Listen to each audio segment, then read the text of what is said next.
ನಮಸ್ಕಾರ. ವಿವಾ ನ್ಯೂಸ್ಗೆ ಸ್ವಾಗತ. ಇದು ನಿಮ್ಮ ಪ್ರೀತಿಯ ಸುದ್ದಿಗಳ ಡಬ್ಬಿ. ಹೊಟ್ಟೆ ಕಿಚ್ಚಿನ ಸುಮಾರ್ ಕೋಳಿ. ಜೆಪಿ ಭವನದ ಗೋಡೆ ಗೇಟ್ಗಳಿಗೆ ಪೋಸ್ಟರ್ ಅಂಟಿಸಿ ಎಚ್ಡಿಕೆ ವಿರುದ್ಧ ಕಾಂಗ್ರೆಸ್ ವ್ಯಂಗ್ಯ.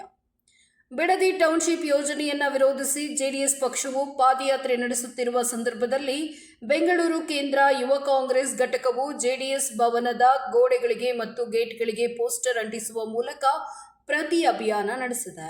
ಕೇಂದ್ರ ಸಚಿವ ಎಚ್.ಡಿ. ಕುಮಾರಸ್ವಾಮಿ ಅವರನ್ನ ಗುರಿಯಾಗಿಸಿಕೊಂಡು ಹೊಟ್ಟೆ ಕಿಚ್ಚಿನ ಸುಮಾರ್ ಕೋಳಿ ಅಂತ ಲೇವಡಿ ಮಾಡುವ ಪೋಸ್ಟರ್ಗಳನ್ನು ಅಂಟಿಸಲಾಗಿದೆ. ಅಲ್ಲದೆ ಒಕ್ಕಲಿಗರು ಯಾರೇ ಅಧಿಕಾರ ಹಿಡಿದರೂ ಈ ಕೋಳಿಗೆ ಹೊಟ್ಟೆ ಕಿಚ್ಚು ಎಂಬ ಬರಹಗಳೊಂದಿಗೆ ಎಚ್.ಡಿ. ಕುಮಾರಸ್ವಾಮಿ ಅವರ ಫೋಟೋವನ್ನು ಜೋಡಿಸಲಾಗಿದೆ. ಜೆಡಿಎಸ್ ಪಾದಯಾತ್ರೆಯನ್ನ ಬೇನಾಮಿ ಆಸ್ತಿಯನ್ನ ರಕ್ಷಿಸುವ ಯಾತ್ರೆ ಅಂತ ಕಾಂಗ್ರೆಸ್ ಯುವ ಘಟಕ ಟೀಕಿಸಿದೆ.